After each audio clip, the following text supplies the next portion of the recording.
InterD, Ciência e Cultura.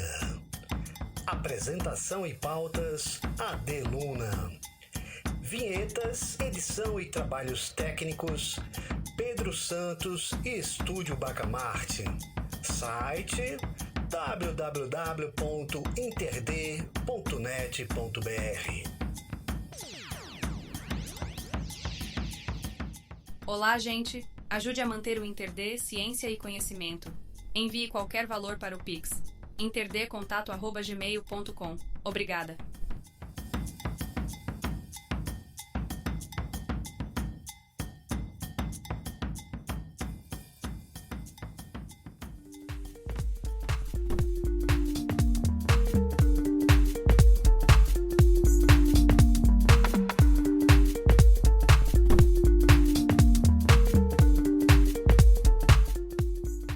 Olá povo, olá pessoas, eu sou a AD Luna e vocês já ouviram falar na Ilha de Deus? Pois é, ela fica localizada no Pina, bairro da Zona Sul aqui do Recife, né?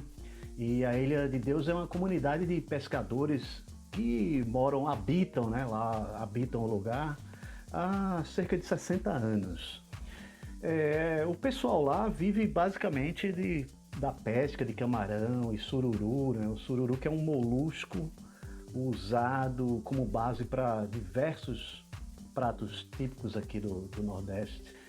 No dia 11 de abril, né, deste ano aí, de 2024, eu, AD Luna, fui um dos convidados do programa Ciência Cidadã, que é transmitido todas as quintas-feiras às 9h30 da manhã, pela rádio Boca da Ilha, é uma rádio comunitária lá da Ilha de Deus. É uma iniciativa muito legal e bem-vinda, né? Que discute ciência com a participação de moradores locais. Procura lá no Instagram, programa Ciência Cidadã. Bom, e o outro convidado foi o Rodrigo Carmo, que é professor da Universidade Federal Rural de Pernambuco e integrante da rede Reciclima. Bom, lá a gente conversou com Ana Mirtes, Eduardo Braga, Anderson Pereira, Valdir Brito e Rayana Marques. Valdir e Rayana, que inclusive também integram a rede Reciclima, que é uma parceira aqui do InterD. A gente vai ter muita coisa legal aí, feita em parceria com a Reciclima. Aguardem! E eu gravei um trecho lá da nossa conversa e que a gente vai tocar aqui agora, né? Começando com o Rodrigo Carmo, que respondeu a uma pergunta de Anderson sobre as características, o que são as mudanças climáticas. Saca aí. Mudanças climáticas, como o próprio nome já sugere, vem de alteração, né? Vem de modificação. O clima ele é... Olha a minha voz já de ele é formado basicamente por um conjunto de variáveis, né? Então, temperatura, umidade, precipitação. E ele, assim como várias outras coisas que estão dentro do planeta, se a gente fizer uma escala bem mais macro agora, né? Bem grandona, ele tem padrões. Só que esses padrões começaram a modificar à medida em que a temperatura começou a aquecer. Depois de um período muito distante da gente, lá da Revolução Industrial, né? Quando a gente lembra das aulas de história lá, aí, Revolução Industrial, aquela coisa, saiu da manufatura, começou a indústria começou a liberar gás carbônico, gás de efeito estufa, e isso aí provocou, então, uma alteração no padrão da temperatura global. Começou a esquentar, é como se a gente começasse a colocar vários cobertores em cima da gente. Diazinho frio, Recife, né? Choveu, tá friozinho, cobertor. Gostei. Vou ter mais um cobertor. Começou a esquentar mais. Botei uma manta gigante. Botei um edredom agora, daquele de 16 centímetros, né? Irmão, ficou muito quente. E aí, quando fica muito quente, fica ruim, né? E aí a gente está começando a perceber esses efeitos do que a gente antigamente chamava de aquecimento global meramente, mas que ainda existe, e que esse aquecimento global agora tem promovido uma alteração no padrão climático. E esse padrão climático pode ser visto tanto numa esfera global do planeta, como numa esfera menorzinha. E entenda menorzinha não como uma coisa pior, né? Ou menor no sentido de menos importante, mas numa menor escala, na cidade, na nossa comunidade aqui agora. Então, a gente percebe que atualmente a temperatura tem aumentado muito E mais do que isso, a gente percebe variações nos regimes de outras coisas que envolvem o clima. Por exemplo, chuva.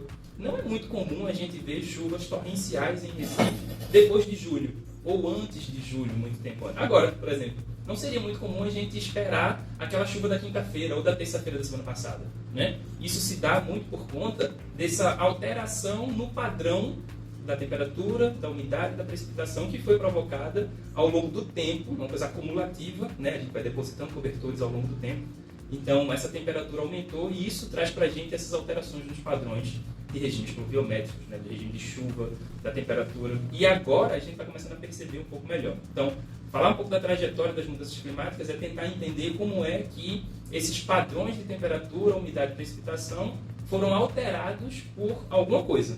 E a gente chama essa coisa de perturbação, né? A gente perturbou um sistema. Essa sala está toda organizada, está toda aqui climatizada, chega alguém e bum, dá um chute na porta. Opa, houve uma perturbação no sistema natural dessa sala. E essa perturbação vai gerar algum efeito. O efeito de falta de atenção na gente, o efeito de quebra de raciocínio. E aí essa perturbação que rolou no clima gera o efeito. Efeito de chuvas torrenciais, efeito de deslizamento, efeito de secas em determinadas regiões, como na Caatinga, por exemplo. Então a gente avalia ao longo do tempo essa alteração no padrão dos regimes de chuva, de temperatura, muito por conta do processo de aquecimento vindo lá da época da Revolução Industrial. E a gente percebe que hoje em dia, se tu não me cortar, eu vou ficar falando aqui 3 horas.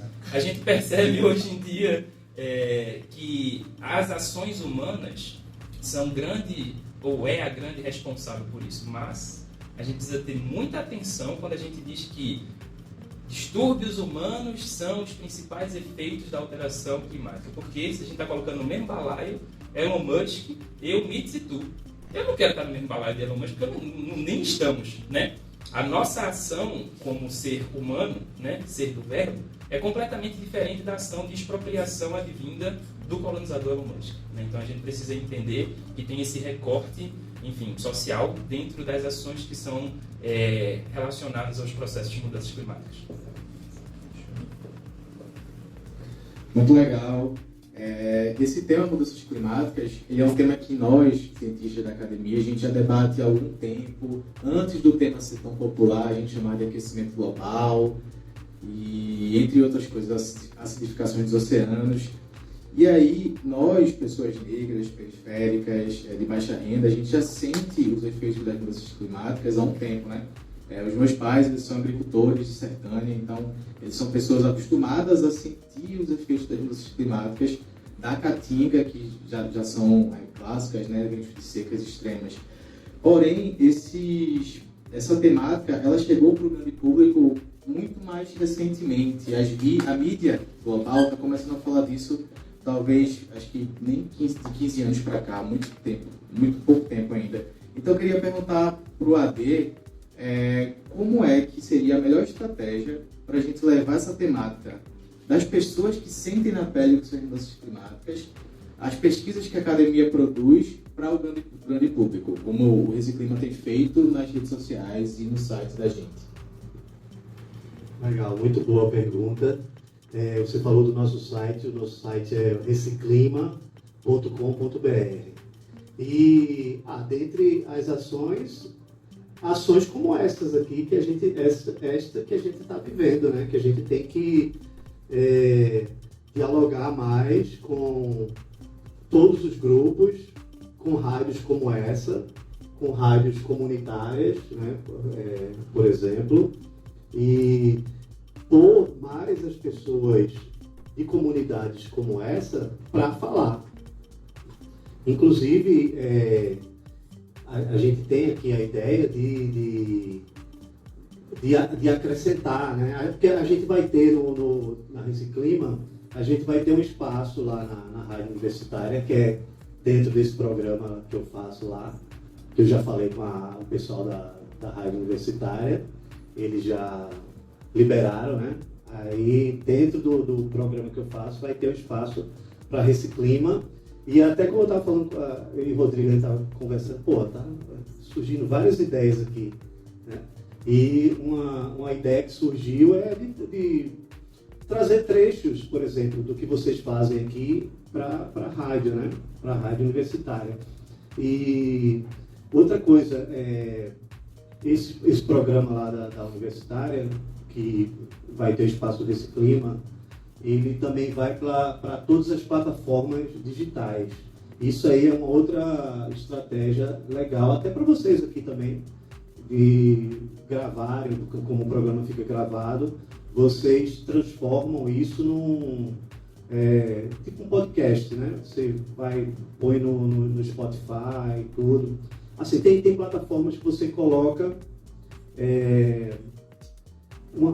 um lugar só e ela distribui para várias plataformas. Aí assim vai chegar para mais gente ainda, né? Vai chegar para quem escuta o Spotify, que muita gente escuta o Spotify, tem o Deezer, tem Amazon, sabe? Amazon Podcasts, tem um monte, assim, vai chegar para mais gente e para você distribuir. Outra coisa também que é importante, que a gente está planejando fazer, são ações fora do mundo virtual. Não é? A gente realizar encontros em espaços como essa comunidade, né? Em universidades, em escolas também, porque é importante o convívio, né? Esse contato humano, né? Que a gente passou no tempo da pandemia. Eu mesmo fiquei meio pirado naquele tempo ali, que você ficava em casa, não podia encontrar com ninguém, e eu como músico, eu já estava pensando, nossa, nunca mais vou tocar, nunca mais vou fazer show. Inclusive eu fui fazer uma entrevista com um professor lá da UFPE, e numa época lá da pandemia, o professor quando é que a gente vai poder, eu, por exemplo, quando é que eu vou poder tocar, não sei o quê, diante do quadro aí, não sei o quê, ele mostrou lá os cálculos, daqui uns 10 anos, como assim? Ainda bem que não foi isso, que a vacina chegou rápida, né? E, assim, dentro da comunicação da gente, também tem a assessoria de comunicação, de imprensa, que quando a gente tem lançamentos, quando a gente tem ações aí importantes da Reciclima, aí a gente manda para a imprensa, né? Manda para rádios, manda para TV, para os jornais, para sites, do Brasil inteiro, inclusive. Tanto localmente como do Brasil inteiro. É isso. E tem que ir para todas as áreas, né? O nosso site, por exemplo, ele tem lá uma área para artigos em geral. Inclusive, se vocês quiserem daqui mandar artigos, podem mandar. Que são artigos, não são artigos científicos. No site também tem um espaço para artigos científicos, que aqui tem outra linguagem, tudo, né? Que a gente coloca lá um trecho e manda o link lá para e põe um link que vai dar no artigo original.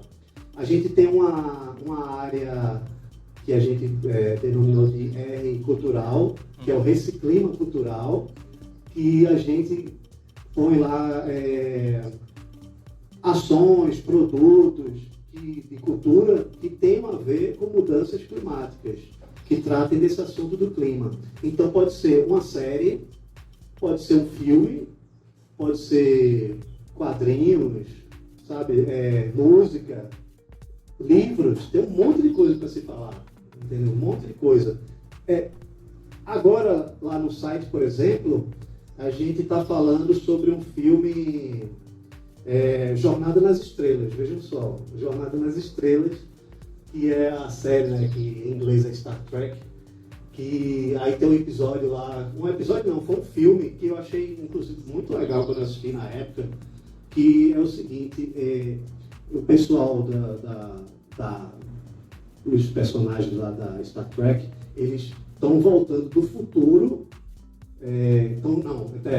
eles estão voltando para a Terra, e aí eles percebem que está ocorrendo uma grande perturbação, como o Rodrigo falou, na Terra, uma perturbação climática, né? Tá maremoto e tudo. E aí eles tentam entender o que está acontecendo. Aí o Spock, que é aquele da orelha pontuda, né? Que inspirou até o nome do nosso maestro Spock. Essa é a verdade, porque o maestro tem uma orelhazinha meio grande, né? Aí, isso ele mesmo falou, viu? Não é bullying, não. Então, aí quando eles vão para a Terra, eles percebem que eles voltam para a Terra de uma missão espacial, eles veem que tem essa perturbação. E aí eles vão estudar o que está acontecendo. É o seguinte, vem um objeto do espaço que começa a mandar mensagens para a Terra. Mandar mensagem e ele quer uma resposta. E aí eles vão estudando, né, que o cientista, né, o Spock, o cientista, e o que é que eles descobrem? Que essa sonda está mandando mensagens para a Terra, esperando a resposta, e a resposta que ela está esperando são das baleias. Só que, assim, como Jornada nas Estrelas é feito daqui a vários séculos, ele ocorre no futuro, né, em vários séculos, as baleias foram extintas. As baleias foram extintas. E se eles não conseguirem baleias para responder essa sonda, a Terra vai ser destruída. Sabe? É uma coisa bem interessante. Eles têm que voltar para o passado. O passado, no caso, é o século XX, para eles pegarem baleias do século XX. Eles vão voltar, né, no passado, pega as baleias do século XX para ir para o futuro para salvar a Terra. Aí veja só a mensagem ecológica aí, né? Eu achei bem interessante. E isso a gente está falando de uma coisa internacional, mas a gente pode falar de coisas locais. Chico Sainz, por exemplo, né, ele falava muito, né, sobre questões ambientais, né, do mangue. O próprio nome, Mangue Beat, né, tem tudo a ver com o ambiente e tudo. Então, assim, a coisa é imensa. Porque justamente para a gente sair só do discurso acadêmico, que ele é necessário. Quando a gente vai escrever um artigo e tudo, a gente tem umas regras, né? Todo mundo que é cientista sabe, pesquisador, porque a gente tem que atingir ali a nossa comunidade acadêmica. Mas a gente precisa transformar essas pesquisas que a gente faz, transformar numa linguagem acessível para todo mundo. É isso. É muito interessante a fala do Ade, muito obrigado pela sua fala. E o que eu acho muito interessante é que a gente consegue trazer a perspectiva da ciência para esse contexto da mudança climática. A ciência envolvendo a ficção. É muito legal, porque e a forma como ele falou, eu achei muito interessante. Porque muitas vezes a gente enxerga esse tema só por um recorte. E a gente consegue inserir não só por contexto, você falou muito massa, eu achei muito interessante, porque eu não tinha pensado dessa forma. E levar também em quadrinhos essa forma também desse tema. Então é muito legal, eu acho muito massa isso. Agora a gente vai falar um pouquinho, agora vamos ter um pouquinho da voz da comunidade, né? Vamos deixar a gente falar um pouquinho. E agora a gente vai falar do contexto da comunidade, Mites. A gente teve um evento muito massa sábado, que, assim, infelizmente a gente sabe que todo mundo tem a correria, tem as questões, enfim, a gente sabe da correria, como é que é aqui na comunidade. Então, o que a gente vai falar um pouquinho sobre esse evento de sábado, que eu queria que o Mites falasse sobre ele, e também sobre a importância das estratégias que a comunidade tem para levar esse tema. Mites, eu queria que tu falasse um pouquinho sobre essa questão do sábado, para quem não conseguiu ir, para ter essa visão de como foi o evento, e como foi muito produtivo, né? Vou logo um spoiler logo, mas é isso, eu acho que é essa a minha pergunta para tu. Então, só para vender o peixe, né, eu vou enviar para vocês o documentário que a gente fez também sobre mudanças climáticas lá no Jardim Uchoa. É um documentário massa lá sobre como o clima influencia lá, né, na realidade das mulheres lá do Jardim Uchoa. E é bem interessante. E assim, o que aconteceu sábado foi, na verdade, o resultado, né, desse trabalho de 2 anos que a gente fez a alcance comunitária. Na verdade, era para ser em 5 comunidades, mas, né, a gente teve uma dificuldade com certas lideranças, o IPCEP, a gente não conseguiu, o filho da pessoa ficou doente, mas a gente não conseguiu concluir o trabalho lá.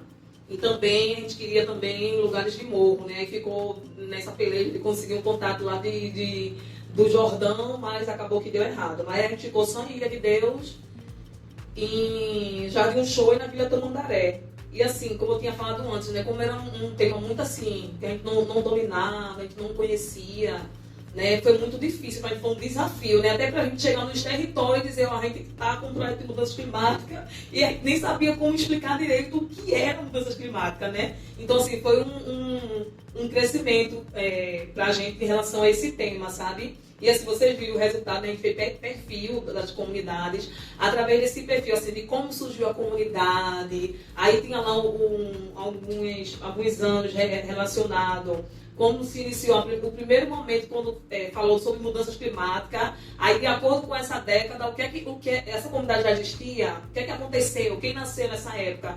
Aí de acordo com esse perfil, a gente viu que aqui a mudança climática interfere no lixo, na saúde, né? Na alagamento, casas desocupadas. Então a gente foi fazendo mapeamento, através do perfil a gente conseguiu fazer tipos de mapeamento diferentes. Aqui na ilha foi relacionado à economia, que a mudança climática afeta a economia. Lá em Jardim Tamandaré, por também ser um território pesqueiro, afetava na saúde, porque era muito lixo. E em Jardim Uchoa era justamente o alagamento e muitas casas abandonadas. Então a gente mapeou as casas que foram abandonadas devido ao alagamento, que era próximo ao canal, era um rio, né? O rio Tegipió, que acabou virando um canal. Então a gente fez esse mapeamento. Então o que aconteceu sábado foi justamente isso, foi trazer esse resultado desse trabalho todo que a gente fez nesses territórios. E assim, o interessante é que quando a gente chegava e perguntava, você já ouviu falar sobre mudança climática? A maioria não sabia nem o que era. Então, quando a gente explicava, mudança climática é isso, as pessoas, não, aqui a gente sente os impactos da mudança climática assim, é muito lixo, é doença,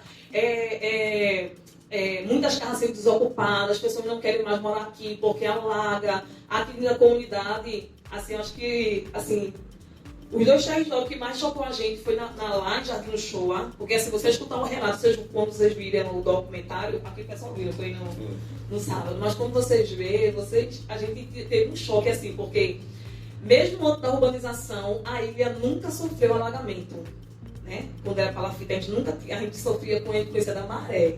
Quando a maré vinha muito grande, as casas realmente a ilha inteira era lavada, mas assim, em termos de quando está chovendo muito, a gente nunca se preocupou assim, a minha casa vai alagar, a minha casa vai cair, a gente nunca se preocupou com isso. E aqui um território tão pertinho, vizinho da gente, as mulheres sofrem. E assim, o psicológico delas muito abalado, sabe? O psicológico, você vê assim na fala delas. E aqui na ilha, o que chocou a gente quando a gente fazia mapeamento é que a gente fez com as mulheres, justamente com as mulheres, né? Como a mudança climática afeta as marisqueiras da comunidade. E quando a gente chegava nas portas das marisqueiras e perguntava, tu sabe o que é mudança climática? Muita não sabia, nunca ouviu falar. E quando a gente perguntou assim, se um dia o sururu acabar, tu vai fazer o quê? As pessoas nunca pararam para pensar assim, que um dia a pesca pode acabar, que um dia o sururu pode ficar extinto, o marisco pode ficar extinto. Então, muitas diziam, eu não sei nem o que fazer. Eu nunca pensei nisso, vai acabar, mas eu talvez se ia acabar.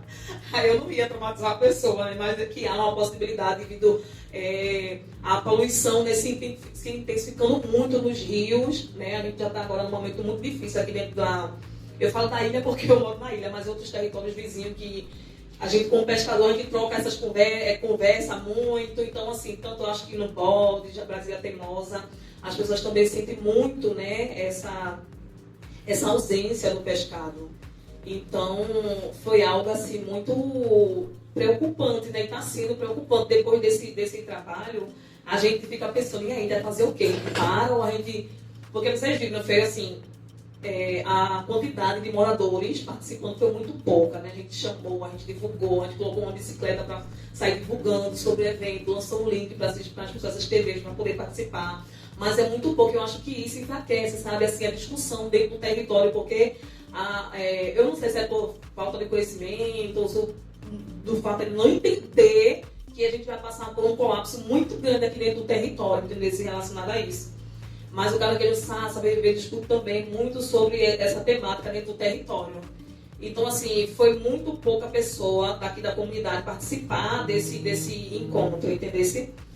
E a gente tem uma preocupação, assim, futura mesmo. Eu acho que não é nem, assim, para 20, 30 anos, é recente, entendeu? Então...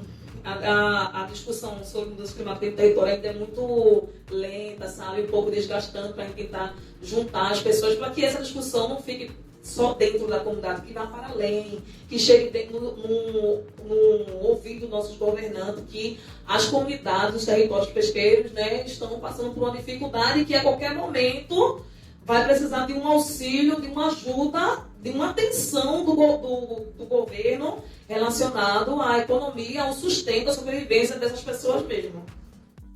É isso, pessoas. Foi um papo aí bem legal, né? Acompanhe o trabalho do programa Ciência Cidadã no Instagram, né? Você vai lá no Instagram e digita Programa Ciência Cidadã.